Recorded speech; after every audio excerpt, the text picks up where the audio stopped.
BRS ప్రభుత్వంలో జరిగిన అక్రమాలపై రేవంత్ ప్రభుత్వం దృష్టి పెట్టింది. ముందు విద్యుత్ శాఖ వ్యవహారాలపై సమీక్ష మొదలు పెట్టగానే అందులోనూ అవకతవకలు బయటపడ్డాయి. ఈ వేడి ఇలాగా మొదలవ్వగానే వెంటనే రెండో టార్గెట్ కూడా మొదలైపోయింది. బీఆర్ఎస్ ప్రభుత్వంలో ధరణి పోర్టల్ ద్వారా పెద్ద ఎత్తున భూ అక్రమాలు జరిగినట్లు చాలా కాలంగా ఆరోపణలు వినపడుతూనే ఉన్నాయి. ఇప్పుడు ఇదే శాఖపై రేవంత్ ఫోకస్ చేశారు. రైతులకు మేలు చేసేలా మరో యాప్ కి శ్రీకారం చుట్టారు.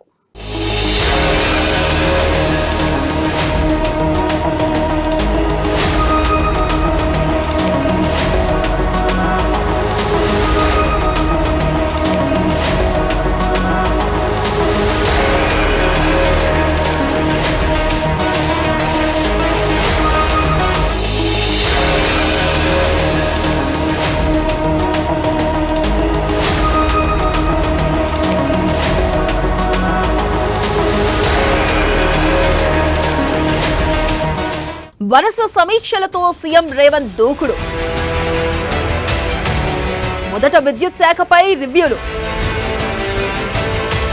ధరణిలో లోపాలపై అధికారులతో సమీక్ష, ధరణి స్థానంలో భూమాత తీసుకొచ్చేందుకు కసరత్తు, బీఆర్ఎస్ పాలనలో అవినీతి జరిగిందని ఆరోపణ, ధరణిలో లోపాలపై సమగ్ర విచారణ జరిపి భూమాతకు శ్రీకారం, రైతులకు న్యాయం చేసేలా భూమాత పథకం, గతంలో ధరణితో రైతుల తీవ్ర ఇబ్బందులు,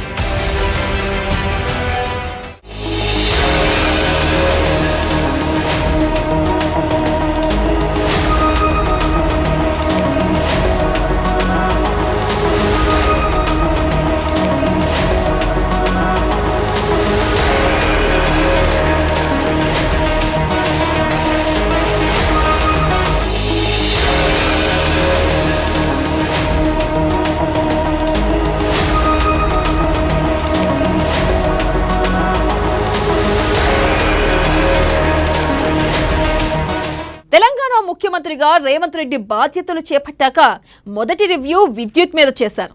అందులో లోటుపాట్లపై పరిశీలన చేశారు. ఇప్పుడు నెక్స్ట్ ధరణిని టార్గెట్ చేయబోతున్నారు. ఈ పోర్టల్ అక్రమాల పుట్టాగా మారిందని అధికారంలోకి రాకముందు రేవంత్ ఆరోపణలు చేశారు. తమ ప్రభుత్వం వచ్చాక ధరణి స్థానంలో భూమాత తీసుకొస్తామన్నారు. అయితే ధరణిని అడ్డుపెట్టుకుని బాగుపడ్డ అక్రమార్కులతో పాటు ఈ వ్యవస్థకు వత్తాసు పలికిన అధికారులపైన చర్యలు తీసుకునేందుకు సిద్ధమవుతుంది కాంగ్రెస్ ప్రభుత్వం.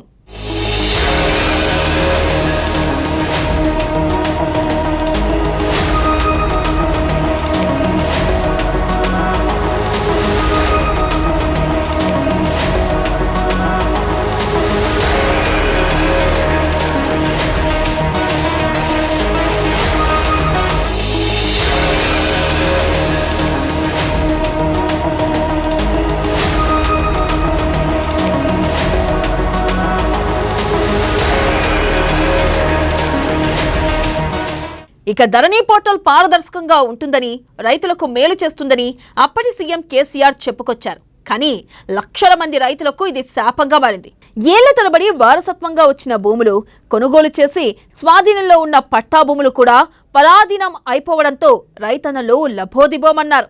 కొందరు ఆత్మహత్యలు చేసుకోగా మరికొందరు గుండె ఆగి చనిపోయారు. అన్నాదమ్ముల మధ్య పంచాయతీలు కూడా జరిగాయి. తమకు అన్యాయం జరిగిందని తహసీల్దార్ ఆఫీసులు, కలెక్టరేట్లు, ఆఖరికి హైదరాబాద్లో ఉన్న CCLAకి కూడా వచ్చి మొరపెట్టుకున్నారు.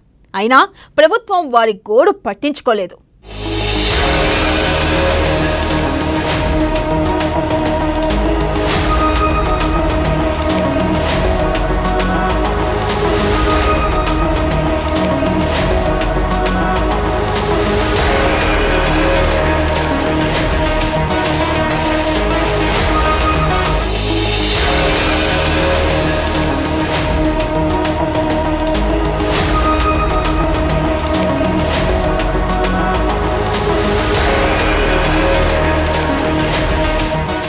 ధరణిలో 32 మాడ్యూల్ మార్చినా చాలా మందికి న్యాయం జరగలేదు.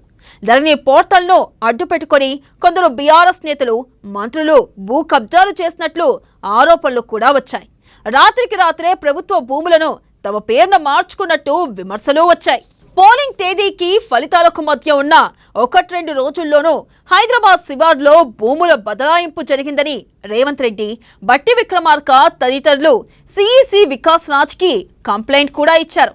ఇక రంగారెడ్డి జిల్లా కలెక్టరేట్ నుంచి అక్రమంగా 98 అప్లికేషన్లను క్లియర్ చేసిన సంఘటన కూడా వెలుగులోకి వచ్చింది. ఇవన్నీ దృష్టిలో పెట్టుకుని ధరణి పోర్టల్ పుట్టిక నుంచి జరిగిన వేల కోట్ల రూపాయల అవినీతి బాగోతంపై రేవంత్ రెడ్డి విచారణ జరిపించే ఆలోచనలో ఉన్నారు. ఈ స్కామ్ లో కొందరు ఐఏఎస్ అధికారుల ప్రమేయం ఉందని తెలుస్తోంది. వారిపై చర్యలకు వెనకాడేది లేదని సమాచారం.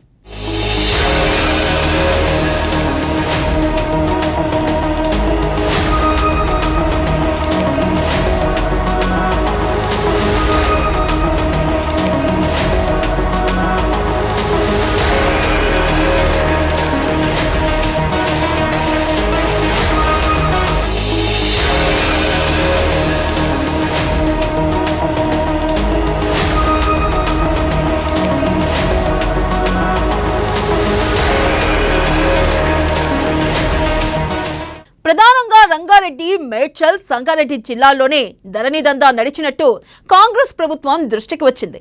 ధరణి స్థానంలో ఎలాంటి అక్రమాలు జరగకుండా భూమాత వ్యవస్థను తీసుకొస్తామని ఎన్నికల ప్రచారంలో జనానికి హామీ ఇచ్చారు రేవంత్ రెడ్డి. ఇప్పుడు ఈ వ్యవస్థ తెచ్చే ముందు సమగ్ర అధ్యయనం చేయాలని ఆయన భావిస్తున్నారు. ధరణికి ప్రత్యామ్నాయంగా భూమాతను తీసుకురావడం కన్నా ప్రజలకు న్యాయం జరిగేలా, మేలు జరిగేలా వ్యవస్థ ఉండాలన్నది సీఎం రెడ్డి ఆలోచనగా కనిపిస్తుంది.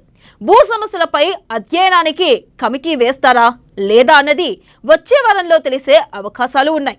వచ్చే వారంలో ధరణిపై సమీక్షా సమావేశం పెట్టడానికి రేవంత్ రెడ్డి ప్లాన్ చేసినట్లు సమాచారం.